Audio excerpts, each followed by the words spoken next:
नमस्कार। इससे पहले वीडियो में हमने कक्षा 10 के संस्कृत विषय के प्रथम पाठ की प्रारंभिक जानकारी प्राप्त की थी। मैं उसी का दोहरान करते हुए आगे बढ़ूंगा। उस दिन हमने जाना था पहले वीडियो में कि सेमुसी शब्द है, उसका अर्थ है बुद्धि या समझ। बुद्धि या समझ, ये सेमुसी है, वो अपनी पाठ्य पुस्तक का नाम है। कक्षा 10 की जो संस्कृत पाठ्य पुस्तक है उसका नाम है सेमुसी द्वितीय भाग है। तो सेमुसी शब्द का शाब्दिक अर्थ है बुद्धि या समझ, यानी हम कह सकते हैं इंटेलिजेंस और अंडरस्टैंडिंग। जो संस्कृत विषय का प्रथम पाठ है उसका नाम है सूचि पर्यावरणम। तो पहला प्रश्न यहाँ ये बनता है, सूचि पर्यावरणम इति पाठस्य क्रमे वर्तते। सूचि पर्यावरणम पाठ का क्रम है प्रथमे। फिर दूसरा प्रश्न बनता है, प्रथमे पाठस्य शीर्षक अस्ति सूचि पर्यावरणम।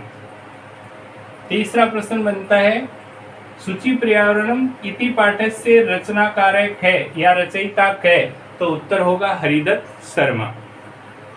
अगला प्रश्न बनता है, सूचि पर्यावरणम इति पाठे कस्मात् ग्रंथात् संकलित है, तो अपना उत्तर होगा लसर लतिकाया या लसर लतिका इति शीर्षक पाठात्। उसके बाद में हमने जाना था सूचि पर्यावरणम अत्र विशेषण पदम किम।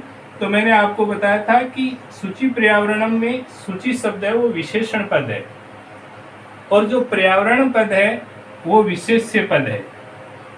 इसके अलावा मैंने आपको ये भी बताया था कि जो पर्यावरणम शब्द है उसका संधि विच्छेद होगा परिसंधि आवरणम। और पर्यावरणम में मैंने कौन सी संधि बताई थी? पर्यावरणम में मैंने बताई थी यण संधि। और ये भी बताया था कि जब हम संधि प्रकरण को पढ़ेंगे उस समय यण संधि के नियम को हम क्लियर करेंगे। अब हम बात करते जो अपना पहला पाठ है संस्कृत विषय का कक्षा 10 का, उसका नाम आपको याद हो भी चुका होगा। क्या नाम बताया था मैंने? सूचि पर्यावरणम। यहाँ मैंने दोनों शब्दों का अर्थ भी बताया था। सूचि शब्द का अर्थ है पवित्र या शुद्ध।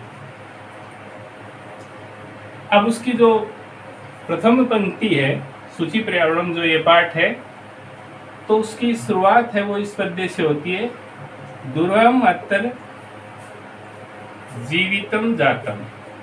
जीवितम जातम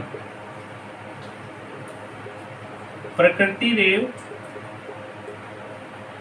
शरणम। और फिर लिखा आता है सूचि पर्यावरणम। सूचि पर्यावरणम।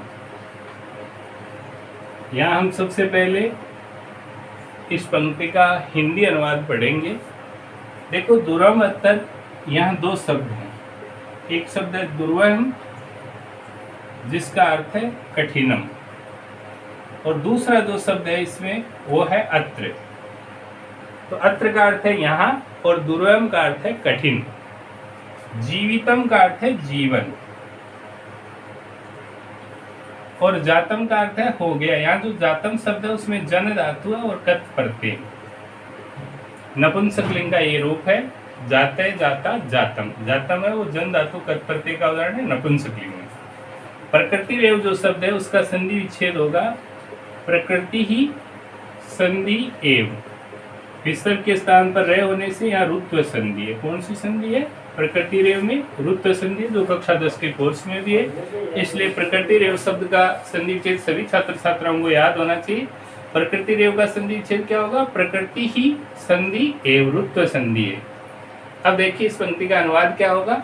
अत्र यानी यहाँ, जीवितम यानी जीवन या जीना, दुर्वम यानी कठिन, जातम यानी हो गया है। यहाँ जीना कठिन हो गया है, इसलिए हमें क्या करना चाहिए? प्रकृति एव यानी प्रकृति की ही, शरणम यानी शरण में जाना चाहिए। यहाँ जीना कठिन हो गया है, इसलिए हमें प्रकृति की ही शरण में जाना चाहिए। शुचि पर्यावरणम, पर्यावरण शुद्ध रहना चाहिए या पर्यावरण शुद्ध बना रहे, पर्यावरण पवित्र बना रहे। जैसा कि अपन पहले पढ़ चुके हैं कि शुचि पर्यावरणम पाठ है वो हरिदत्त शर्मा द्वारा रचित लसन लतिका ग्रंथ से लिया गया है। यहाँ इस पाठ में पर्यावरण प्रदूषण है उसको कवि ने विषय बनाया है, और जो पर्यावरण है उसके दुष्प्रभाव क्या है इसका प्रकाश भी इस पाठ में डाला गया है। तो जो ये प्रथम पंक्ति थी इसका अनुवाद मैंने बताया। इसमें जो व्याकरणिक शब्द थे, दूरम अत्र का संधि छेद दूरम संधि अत्र।